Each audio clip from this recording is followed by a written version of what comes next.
Si tu arrives à faire manger ne serait-ce qu'une bouchée au monstre du Loch Ness devant toi, tu peux remporter $1 milliard. De quoi être financièrement libre pour toujours. À l'instant même, le nouveau championnat du réseau gastronomique vient de commencer. Ce type blindé de thunes a carrément investi $1 milliard pour attirer les meilleurs chefs du monde entier, histoire de cuisiner pour son animal de compagnie. Du moment que le plat plaît à son animal, le participant peut repartir avec ce $1 milliard.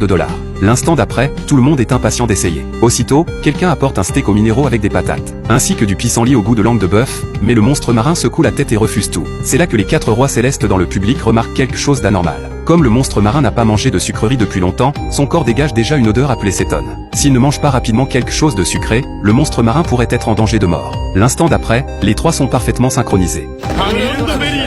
Ils se précipitent dehors pour chercher de la nourriture. Mais les autres participants ne baissent toujours pas les bras. Ensuite, un concurrent avec une grosse barbe apporte carrément un ingrédient rare, des fleurs de vin. Ces fleurs peuvent produire du vin en continu et ont un goût délicieux. Pourtant, le monstre marin n'est toujours pas intéressé. C'est alors que Coco arrive en courant avec du miel de dragon abeille. Ce dragon abeille est un ingrédient qui figurait sur la recette de Neutro à l'époque préhistorique. Le miel qu'il produisait, 1000 fois plus sucré que le miel ordinaire. Il suffit d'en verser une goutte dans une piscine pour que toute la piscine se transforme en miel. Mais à ce moment-là, le monstre marin renifle le miel et refuse quand même. Tout le monde a l'air perdu. C'est alors que Sonny s'avance avec confiance, son ingrédient à la main. Il est convaincu que le monstre marin sera intéressé. Parce que dès le début, il a remarqué que le monstre marin avait effectivement un besoin urgent de sucrerie, mais que son pelage est rugueux, c'est dû à un manque d'oligo-éléments. Et le lait de baleine des profondeurs qu'il a rapporté est non seulement riche en sucre, mais aussi bourré d'oligo-éléments. Mais le monstre marin n'est toujours pas intéressé. Des 3 rois célestes présents, 2 ont déjà échoué. Qui va pouvoir remporter ce $1 milliard?